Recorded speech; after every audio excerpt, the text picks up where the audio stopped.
तो वो हंस के टाल देता है। ऐसी जादूगरी है उसके लफ्जों में कि वो ठंडे पानी में भी अंडे उबाल देता है। तो किसी की बातों में न आए और राष्ट्रवादी पक्ष को मजबूत बनाए। और दादा ने जो बात की कि दादा के आसमां की ऊंचाई बस्तियां समझती है, नदियों की गहराई मछलियां समझती है, और सोच समझ कर दीजिए, वोट कीमती शय है, अब कौन कैसा लीडर है जनता सब समझती है। ते विकासाचं राजकारण केलं, अजितदादांनी जे राजकारण केलं ते सर्व समाज घटकाला सोबत घेऊन जाण्याचं राजकारण केलं। अभिजित दादा, मी एक किस्सा सांगतो। ज्या वेळेस महायुतीमध्ये आपण सामील झालो, महायुतीमध्ये सामील झाल्याच्या नंतर अनेक लोक अशी होते की राष्ट्रवादी काँग्रेस पक्ष मुस्लिम समाजाला विसरलाय की काय, अशा पद्धतीच्या भावना त्यांना वाटत होतं। भारतीय जनता पार्टी सोबत गेल्यावर अशा मनात त्यांच्या भावना निर्माण झाल्या होत्या। परंतु महाराष्ट्राला छाती ठोकपणे सांगितलं होतं, माझे जेवढे तिकीट असतील त्याच्यामध्ये 10% तिकीट हे मुस्लिम समाजासाठी देणार, हे सांगणारा नेता आणि तिकीट देणारा नेता जर कोण असेल तर त्या नेत्याचं नाव आहे अजितदादा पवार।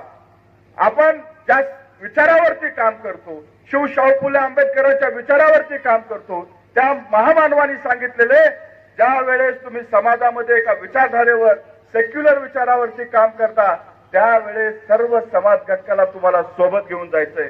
मित्रांनो, या भविष्य काळामध्ये निवडणुकीमध्ये आमच्या भाग्यश्रीताई उपनगराध्यक्षा होत्या। आपल्याला एवढंच करायचंय, त्यांच्या नावापुढचं उप काढून आपल्याला त्यांना नगराध्यक्ष करायचंय आणि त्यासाठी तुम्हाला सर्वांना 2 तारखेला घड्याळ्या चिन्हावर मतदान करायचंय। नेता म्हणून अजितदादा आहेत, सर्व समाज घटकाला न्याय देणारा नेता म्हणून अजितदादांची ओळख आहे आणि त्या नेत्याच्या पाठीमागे राहायचंय। आपल्याला जर आपल्या तळव्याचं चित्र बदलायचं असेल, आपल्याला जर आपल्या लोकांना न्याय द्यायचा असेल तर घड्याळीशिवाय पर्याय नाही। अनेक लोक येतील, अनेक आश्वासनं देतील, पण ते पुन्हा कधी येणार नाहीत। कारण इथला पालकमंत्री सुद्धा आपला आहे आणि पालकमंत्र्याच्या माध्यमातून सर्व विकास कामं करण्यासाठी अधिक हातभार हा योगेश भाऊला या ठिकाणी लागेल। मी तुम्हाला एक शब्द या ठिकाणी अजितदादांच्या माध्यमातून देतो की निवडणुकीच्या नंतर जर आपले भाग्यश्रीताई त्या ठिकाणी नगराध्यक्ष झाल्या तर मी सांगतो, महाराष्ट्रातल्या टॉप 5 मधल्या ज्या नगरपंचायती राहतील, ज्या नगरपंचायतीला जास्तीत जास्त निधी दिला जाईल त्याच्यामध्ये तळोद्याचं नाव राहील। हा विश्वास मी तुम्हाला आज अजितदादाच्या माध्यमातून देतो। कारण मला माहित आहे माझ्या नेत्याचं नंदुरबारवर विशेष प्रेम आहे। आपला एकही आमदार नाही, परंतु इथल्या जिल्ह्यातल्या नेत्यावरती अन्याय झाला नाही पाहिजे म्हणून मागच्या सरकारच्या काळात सुद्धा पालकमंत्री पद आपल्याकडे घेतलं होतं आणि या सरकारच्या काळात सुद्धा पालकमंत्री पद आपल्याकडे घेतलेलं आहे। त्याचं कारण इथले विकास कामं झाली पाहिजेत, आपल्या कार्यकर्त्याच्या पाठीशी खंबीरपणे उभं राहता आलं पाहिजे, यासाठी या जिल्ह्याचं पालकमंत्री पद आपल्याकडे। मंत्रालयात बसून सांगणारा नेता म्हणजे अजितदादा पवार आणि याच नेत्याच्या मार्गदर्शनाखाली आपण काम करतोय।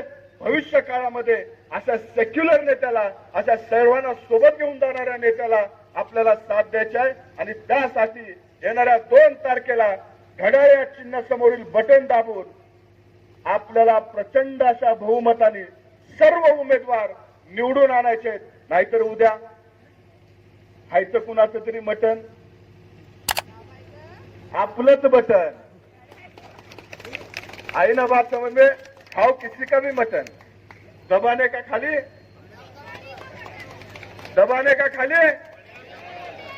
अरे आवाज नहीं आ रही है। खाओ किसी का भी मटन, दबाओ। अभी मेरे को एकदम कंफर्म हो गया कि आप लोग खुद हो के आए हो, लाया नहीं गया है, क्योंकि चेहरे बताते हैं भीड़ आई है या लाई गई है। ये भीड़ योगेश दादा और राष्ट्रवादी कांग्रेस पार्टी के प्यार के लिए यहाँ पर इकट्ठा हुई है। आने वाले 2 तारीख को ऐसे ही आशीर्वाद मत के माध्यम से सबको देना, यही रिक्वेस्ट, यही विनती करने के लिए हम यहाँ पर आए हैं। और मुझे विश्वास है आने वाली 2 तारीख को भाग्यश्रीताई और तमाम राष्ट्रवादी कांग्रेस पार्टी के कैंडिडेट का सामने का घड्याळ चिन्ह का बटन दबाकर प्रचंड बहुमत से आप उनको चुन के देंगे। ये बहुत ज्यादा समझा दिया है मतदारों को, तो उनकी दिल की गहराइयों से ये आवाज है। हाँ, और योगेश भाऊ का ये कहना है कि सूरज चांद सितारे सब हमारे साथ में रहे, जब तक तुम्हारे हाथ हमारे हाथ में रहे। योगेश भाऊ वो पत्ता नहीं जो शाख से गिर जाए, आंधियों से कह दो कि अपनी औकात में रहे। इसके बाद बहुत देर से जिनके आवाज और जिनकी बात को, जिनके ख्यालातों को सुनने के लिए हम यहाँ तशरीफ रखे हैं, हम सबके आदरणीय नेता जो नई मुंबई से आमदार हमारे यहाँ हमारी दावत पर तशरीफ लाई है, मैं उनका शुक्रिया अदा करता हूँ कि हमारी दावत पर वक्त न होने के बाद आपने अपना वक्त, कीमती वक्त दिया। मैं उनसे गुजारिश करूंगा सना मलिक साहिबा से कि वो तशरीफ लाए और अपने ख्यालातों का इजहार करें।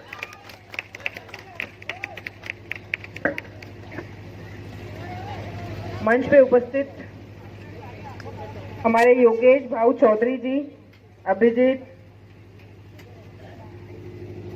अभिजीत मोरे जिला अध्यक्ष, और ज्यादा सभी का नाम नहीं लेके टाइम वेस्ट करना चाहूंगी, लेकिन हमारे सम्माननीय मंच नगर अध्यक्ष के पद पे हमारे उम्मीदवार भाग्यश्री योगेश चौधरी जी और सारे नगर सेवक के उम्मीदवार, मंच पे उपस्थित सभी मेरे राष्ट्रवादी कांग्रेस पार्टी के कार्यकर्ता, पदाधिकारी और तड़ोदा के इधर सभी मेरे भाई और बहनों। यूनुस भाई, आपको बताना चाहूंगी पहले तो कि मैं नई आमदार हूं, लेकिन नवी मुंबई से नहीं आई हूं, मैं मुंबई से आई हूं। अनुशक्ति नगर विधानसभा प्रॉपर मुंबई शहर में है। कंफ्यूज हो जाता है, जैसे मैं इधर आप लोगों की तरफ आती हूँ तो कंफ्यूज हो जाती हूँ, तो शायद आप भी थोड़ा कंफ्यूज हो गए। और कुछ लोगों ने इधर मेरा नाम लिखा है सना मलिक खान, लेकिन मैं हूँ सना मलिक शेख। अभी काफी लोग हैं तो मैंने बोला सभी को क्लैरिफाई कर दिया जाए। शेख, शादी होके शेख हो गई हूँ, इसलिए दोनों नाम चलाती हूँ। नहीं, मैंने मांगा भी है, ये मेरी मांग भी है कि औरतों को उनका अधिकार दिया जाए, वो मलिक है या शेख है, वो अपने हिसाब से अपना नाम का इस्तेमाल करें। तो पहले तो बता दूं आप सभी लोगों को कि इधर से आप लोगों के बोलने पे नहीं आई हूं। आपके जो पालक मंत्री हैं, क्योंकि माइनॉरिटी के मिनिस्टर भी हैं, खेल और युवा के मंत्री भी हैं, तो लगातार बार बार उनके पास जाना होता है। लेकिन जब से चुनाव डिक्लेयर हुए हैं या जब से चुनाव का ऐलान हुआ है, तो मुझे कम से कम 2 से 3 बार बोल दिए, ठीक है तेरा ये काम तो मैं कर दूंगा, लेकिन देखो मेरे नंदुरबार में आना पड़ेगा, 2-4 जगह जाना पड़ेगा।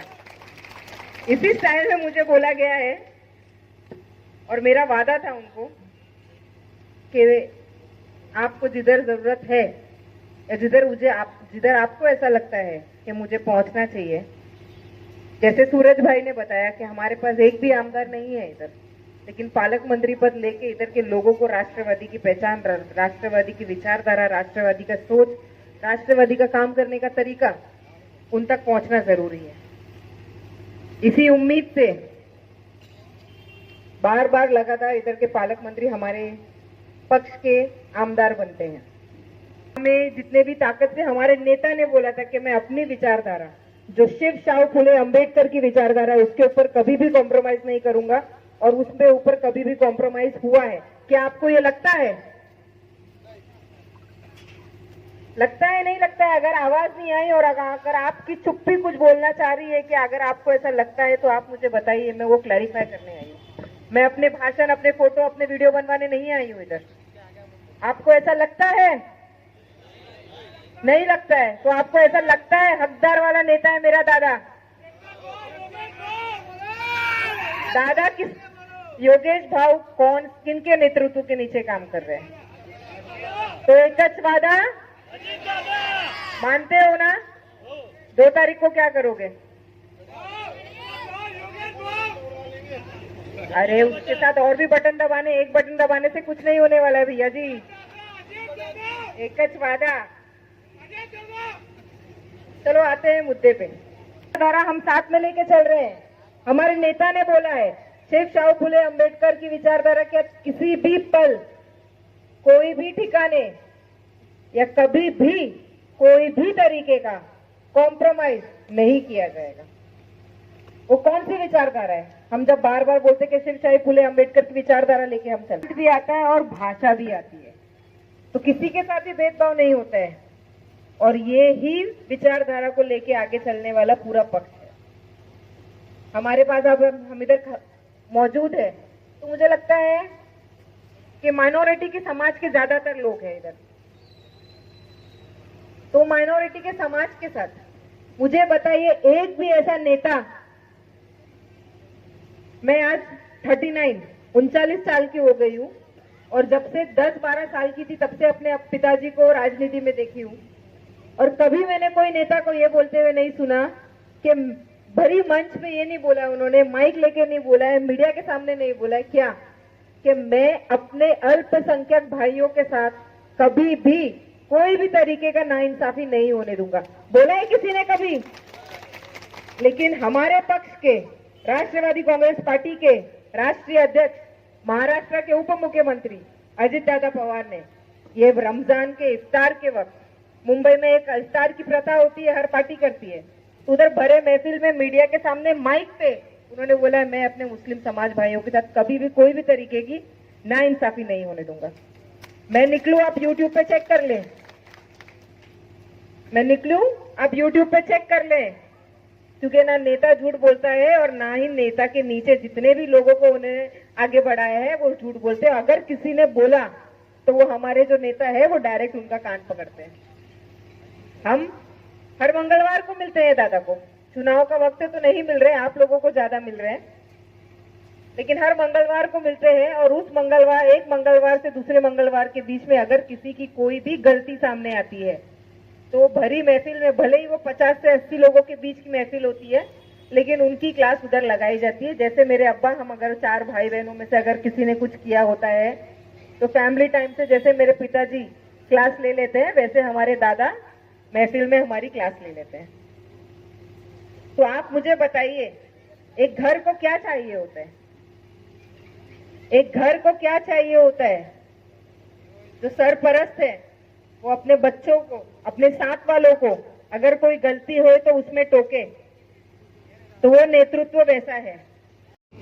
सब चाहते हैं ना, बारामती का एग्जाम्पल जैसा लिया जाता है कि मैं भीड़ गई थी तो भीड़ में भी भीड़ को बारामती करना है, इधर भी आयु तड़ोदा को बारामती करना है। तो अगर तड़ोदा को, भीड़ को या नंदुरबार को हमें बारामती करना है, तो क्या आप रेडी है कि जिस ताकत से बारामती दादा के साथ खड़े रहती है, आप उस ताकत से साथ खड़े रहेंगे? रहेंगे उस ताकत से खड़े? आप ये जानिए, क्योंकि मैं देख रही हूं इधर मेरी बहनें भी ऊपर बैठी हैं, महाराष्ट्र में एक अल्पसंख्यक महिला आमदार है, वो मैं हूं। वो बनाने वाला कौन है? दादा है। आपको मैं बताना चाहूंगी, मैं एक आर्किटेक्ट हूं। आर्किटेक्ट का मतलब समझते हैं ना, जो बिल्डिंग सजाता है, बनाता है, प्लान करता है, अप्रूवल्स लेता है, उसको बोलते हैं आर्किटेक्ट। पिछले 15 साल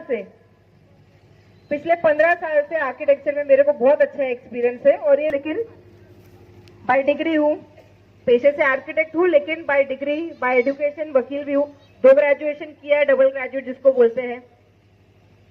तो आपको पता है विधानसभा में एक मिनी विधानसभा होता है जिसको बोलते हैं हम कमिटीज। तो मुझे, क्योंकि मैं महिला हूं, दिखती हूं, तो मुझे महिला कमेटी में डाल दिए। क्योंकि मैं सर पे दुपट्टा रख के घूम रही हूं, तो मैंने बोला ये माइनॉरिटी और मुस्लिम क्यों?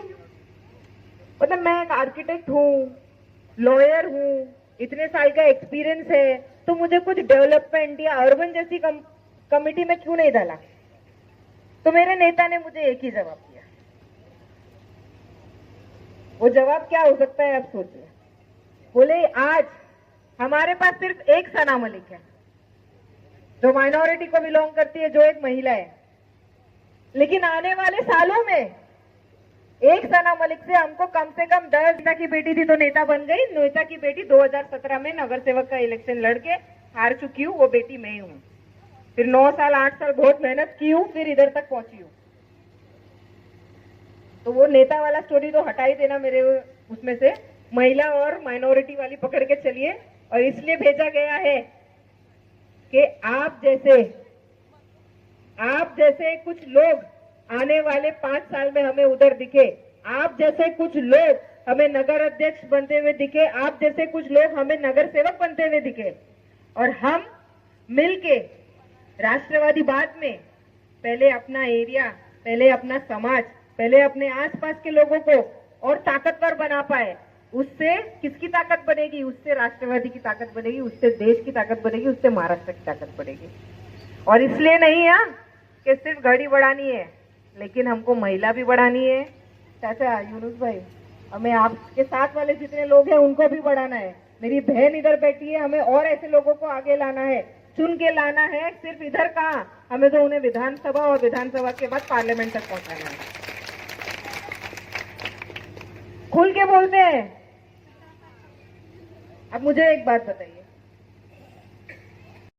अब मुझे बताओ, मैं इधर आई हूं, लाड़की बहन की बात नहीं करूंगी। आप लोगों को पता है, बहुत लोगों ने बहुत बातें की और ये भी बोल दिए कि भाई अभी ये जीत जाएंगे चुनाव तो ये बंद कर देंगे। बंद हुआ क्या? मेरी बहनें इधर बैठी है, बंद हुआ क्या? आवाज ही नहीं है। मैं बात कर रही हूँ विधान भवन और पार्लियामेंट तक पहुंचाने की, और आप तो इधर ही आवाज नहीं कर पा रही हो। बंद हुआ क्या? नहीं है? कोई फतवा तो आया? फतवा आए, क्योंकि देखो अभी एकदम ठीक चुनाव का समय हो गया है।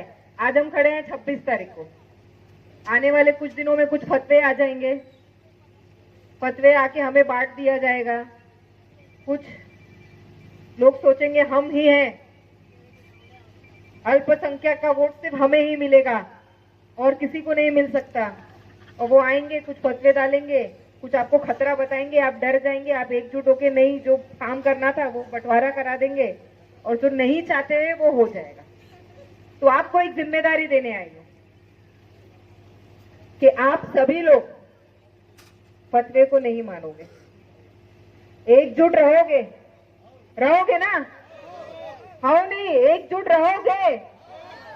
अरे क्या है, अभी नहीं हो एकजुट, अभी जवाब देने में नहीं हो आप लोग एकजुट, तो क्या रहोगे? और आने वाले 6 दिनों में तो एकजुट रहेंगे, घड़ी का बटन दबाएंगे। जब घड़ी का बटन दबाएंगे तो दबाने की। जय हिंद दोस्तों, एक बार फिर आपका स्वागत है आपके अपने YouTube channel best India today में। आप चैनल पे नए हो तो चैनल को लाइक और सब्सक्राइब जरूर कर दीजिए। सब्सक्राइब करने के लिए धन्यवाद। रिश्तेदारों को, आपके आस पड़ोस में और आपके जितने भी जानने वाले हैं, सबको ये बताना है कि नगर सेवक और नगर अध्यक्ष का चुनाव में सिर्फ और सिर्फ घड़ी का बटन दबाना है। क्योंकि जब घड़ी का बटन दबाओगे, किसको वोट डालेंगे? कौन सी जिम्मेदारी निभाएंगे? अरे साथ लेके जाना है भाई, घड़ी का बटन दबवाना है। मैं आपको बताती हूँ मेरे साथ क्या हुआ था। मेरे चुनाव में इधर एक बंदा खड़ा है मेरे साथ, उसका नाम है माजिद, ठीक है, मेरे ही एरिया का है, मेरे साथ आया है मुंबई से। हम प्रचार कर रहे हैं, बहुत धूमधाम से प्रचार कर रहे हैं, सब कर रहे हैं, तो पता चल रहा है हमारे ही घर वाले थोड़े इधर उधर डगमगा रहे हैं। इसीलिए बोल रही हूँ, पहले आप, फिर आपके घर वाले, आपके आसपास और आपके रिश्तेदार। फिर हमको माजिद जैसा नहीं हो जाना है कि माजिद दिन रात आपा के लिए भाग रहा है लेकिन अपने फैमिली को भूल गया। हाँ माजिद सही बोल रही हूँ, गलत? अपनी सीख लेके आपको बता रही हूँ कि आप अपने घर वालों को, आपके रिश्तेदारों को, आपके आस पड़ोस को, क्योंकि आप सभी इधर आए हो तो मुझे तो पूरा भरोसा है कि आप तो सब है मेरे साथ। घड़ी को चुन के ही लाओगे, तब तक सांस नहीं लोगे। लेकिन ऐसा नहीं हो कि जो हम भूल कर रहे थे, ऊपर वाले ने तो हमें बचा लिया, टाइम पे बता दिया है, टाइम पे हमारे नजरों के सामने ले आए। लेकिन आज जब मुझे पता है, या मैं सीखी हुई हूँ, या मैं वो एक्सपीरियंस कर चुकी हूँ, तो आप सभी लोगों के पास मैं बताने के लिए आ रही हूँ कि आपका वोट तो है। मुझे आपके साथ एक जिम्मेदारी, जो जवाबदारी देते हुए जा रही हूँ कि आप आपके घर वालों का, आपके रिश्तेदारों का, आपके आस पड़ोस का, क्योंकि आज ऐसा भी होता है कि आदमी कहीं और वोट देता है और औरत कहीं और वोट देती है, बाकी के घर वाले कहीं और वोट। तो आपको एक चीज समझना है, एक जिम्मेदारी देते हुए जा रही हूं। दूसरा, मेरी बहनों और मेरे भाइयों, आने वाले कुछ सालों में सिर्फ हमें नगर अध्यक्ष और नगर सेवक के रूप में नहीं चाहिए औरतें। अल्पसंख्यक भी खाली नगर सेवक और नगर अध्यक्ष के रूप में नहीं चाहिए। मैं इधर आई हूं ताकि आने वाले 4 साल बाद हम ऐसे कुछ लोग उधर और पहुंचा पाए जो सना मलिक का आधा कोई औरत हो, कोई अल्पसंख्यक से हो या कोई दोनों हो, ठीक है। लेकिन आप सभी आए हो, जिस तरीके से आप लोगों ने मुझे इतने ध्यान से सुना, क्योंकि मैं कुछ लोगों के चेहरे लाइट के उसके बाद भी देखने जा रही हूँ, लेकिन उनकी आंखें चमक रही है, तो बहुत बहुत शुक्रिया। वक्त का तकाजा है। जय हिंद, जय महाराष्ट्र, जय राष्ट्रवादी। और घड़ी का बटन याद रखिए।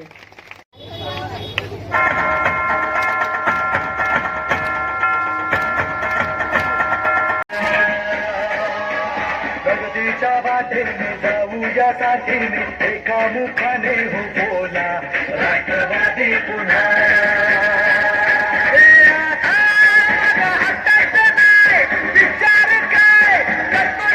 हेलो, ये अभी उम्मीदवार आपका आभार व्यक्त कर रहे हैं, तो योगेश भाई मौजे कम सर उठा नहीं सकती और नाकामी पार आ नहीं सकती, और ईश्वर है उसकी दया दृष्टि, तो उसको ये दुनिया मिटा नहीं सकती। जनतेचा काही दिशातून उमराए राष्ट्रवादी पुन्हा।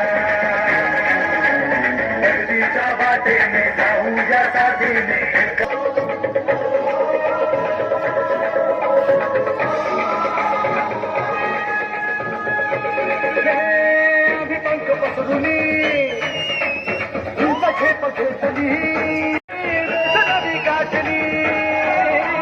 शिक्षणात रुजवली, उद्योगात फुलवली, कष्टाने घामाने पाय वाट शिंपली।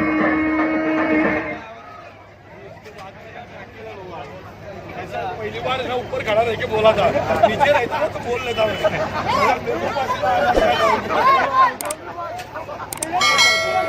तुम आगे बोलो।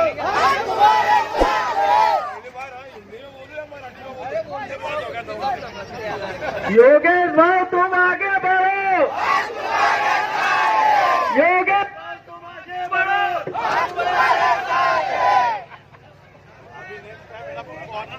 नीचे ले गए ऊपर